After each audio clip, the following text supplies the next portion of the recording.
Movie के शुरू में हमें आइसलैंड पर हो रही बर्फबारी के बीच में घोड़ों का एक झुंड घर पर जाते हुए दिखाया जाता है। तभी एक क्रिएचर घोड़ों के पास आने लगता है तो घोड़े डर जाते हैं और यहाँ से भागने लगते हैं। इसके बाद क्रिएचर भेड़ों के पास आता है तो अचानक एक भेड़ गहरी सांस लेकर बेहोश हो जाती है और फिर क्रिएचर वहाँ से चला जाता है। यह फार्म इंगवर और मारिया नाम के कपल का था जो शहर से दूर यहाँ अकेले रहते हैं और उनके बच्चे नहीं थे, इसलिए यह बहुत अकेला महसूस करते हैं। यह भेड़ों को पालने के साथ ही सब्जियां उगाने का काम भी करते थे। यह शहर से काफ़ी दूर थे। एक शाम यह अपनी भेड़ों की डिलीवरी करवाते हैं। काफ़ी भेड़ों ने बच्चे दिए थे। मारिया काफ़ी खुश थी पर इंगवार खुश नहीं था क्योंकि इतनी सारी भेड़ों को पालने के लिए ज़्यादा खर्च होता था। एक दिन दोनों बातें करते हैं और ट्रैक्टर में होने वाली खराबी के बारे में बात करते हैं कि अगले सीजन से पहले उसे ठीक कराना होगा। तभी एक कुत्ता एक प्रेग्नेंट भेड़ को देखकर भौंक रहा था। यह दोनों यहाँ आकर इस भेड़ की डिलीवरी कराते हैं पर इस भेड़ के बच्चे को देखकर यह चौंक जाते हैं क्योंकि इस भेड़ ने एक हाइब्रिड बच्चे को जन्म दिया था। इसका सर तो भेड़ का था पर शरीर इंसान का। फिर यह इस बच्चे को घर में ले जाते हैं और दोनों मिलकर इसकी देखभाल करते हैं। अब इनका कोई बच्चा नहीं था इसलिए यह इस भेड़ के बच्चे को ही अपना बच्चा मानने लगते हैं। यह इससे बहुत प्यार करते हैं और इसका नाम अड़ा रखते हैं और इसे इंसानों की तरह ट्रीट करते हैं। अब यह इसके लिए एक पालना ले आते हैं और अपने बेडरूम में ही इसे सुलाते हैं।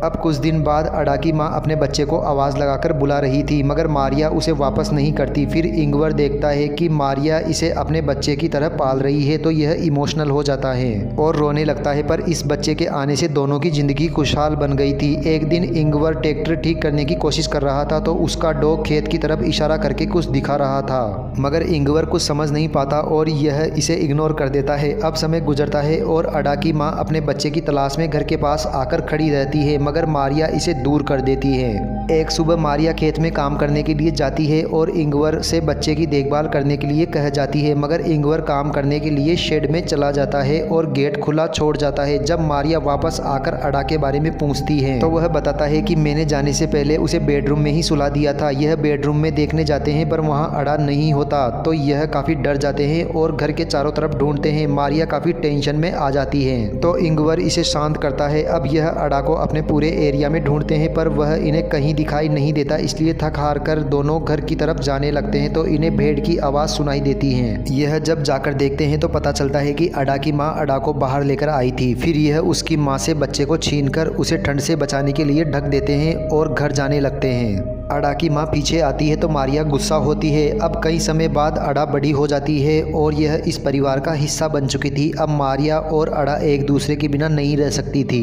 एक रात मारिया को भेड़ों का डरावना सपना आता है तो यह सोचती है कि अड़ा की माँ अड़ा को मुझसे दूर ले जाएगी, इसलिए यह एक प्लान बनाती है। यह बाहर आकर अड़ा की माँ को शूट करके मार देती है और दफना देती है। तभी इंगवर का भाई पीटर मारिया को ऐसा करता हुआ देख लेता है। पीटर शहर में रहता था, वह छोटे मोटे क्राइम करके पैसे कमाता था मगर इसके साथ ही इसे इंगवर के पास छोड़कर चले जाते हैं। पीटर भेड़ों के पास ही सो जाता है। जब इसकी आंख खुलती है तो इसे अड़ा दिखाई देती है पर वह जल्दी ही वहाँ से गायब हो जाती है तो इसे लगता है कि यह कोई सपना होगा।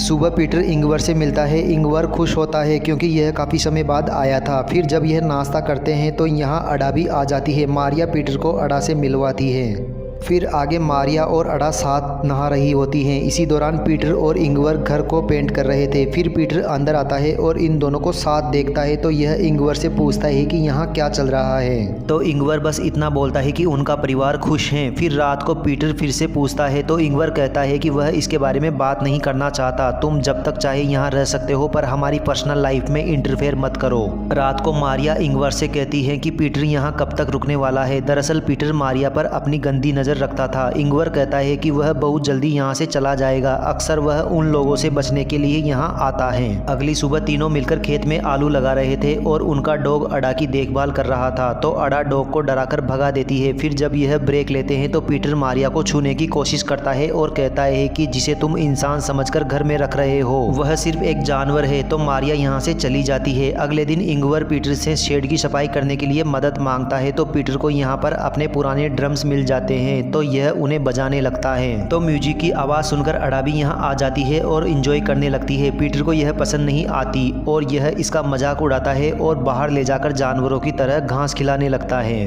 तो इंगवर यहाँ आ जाता है और पीटर पर गुस्सा करके अडा को यहाँ से ले जाता है। अगली सुबह पीटर चुपके से इन दोनों के बेडरूम में जाता है और अडा को चुपके से बाहर ले जाता है और पीटर सेट से एक गन उठाता है और उसे घर से दूर ले जाकर उसके ऊपर गन पॉइंट कर देता है और उसे शूट करने की सोचता है, मगर अडा के मासूम चेहरे को देखकर इसका मन बदल जाता है। फिर मारिया उठती है तो देखती है कि अडा यहाँ नहीं है। यह टेंशन में आ जाती है और फिर देखती है कि अडा पीटर के पास उसकी गोद में सो रही है। इसके बाद हम मारिया को एक कब्रिस्तान में देखते हैं जहाँ यह एक कब्र के पास बैठकर प्रार्थना कर रही थी।